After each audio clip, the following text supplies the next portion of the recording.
If we get to democratized ID, there are some other headwinds, right? We heard about GDPR very briefly in the previous session. I touched on that, and Apple's changes to Safari, and recent Firefox changes in tracking control. All designed to be friendly to the consumer, privacy friendly.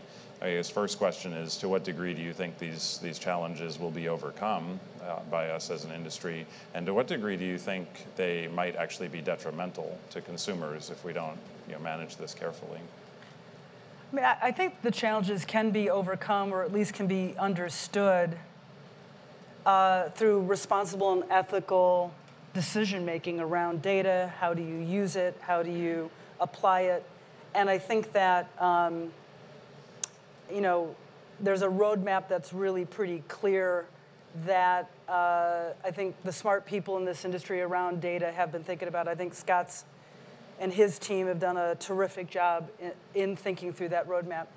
One of the things that I think is really important in this conversation, and I'll take the point of view of spending a lifetime or a career trying to understand consumers, is that consumers, people, they get the value exchange.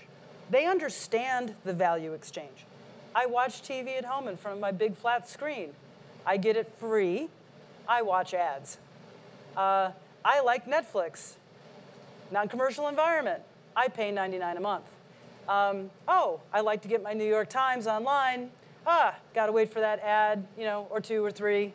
Okay, but I get it subsidized.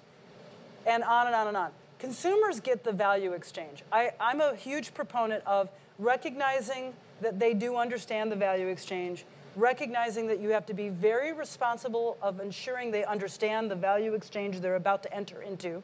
And then third, give them a true value exchange. If you can do those three things across the marketing ecosystem, I think you will be okay. I think you will be okay. You think, Dan? No? I completely agree.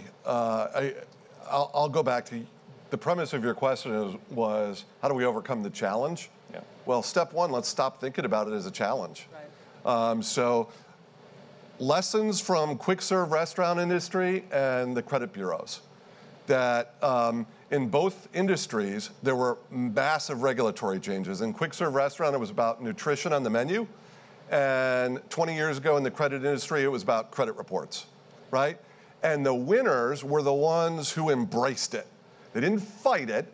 They said, okay, I see where this is going, and I'm going to be the first to adapt, right? And so all of a sudden, free credit report wasn't like a cost.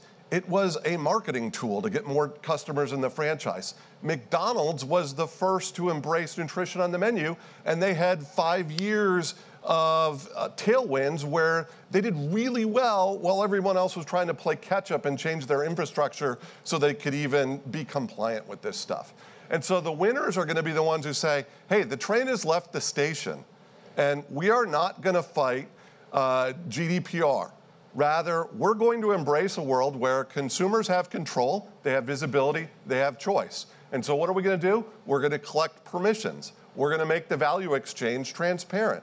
We're going to give people more levers and controls to change their data or change the value exchange. And someone who figures that out is going to win. And those of us who try to hide behind the curtain and trick consumers, we're going to be extinct.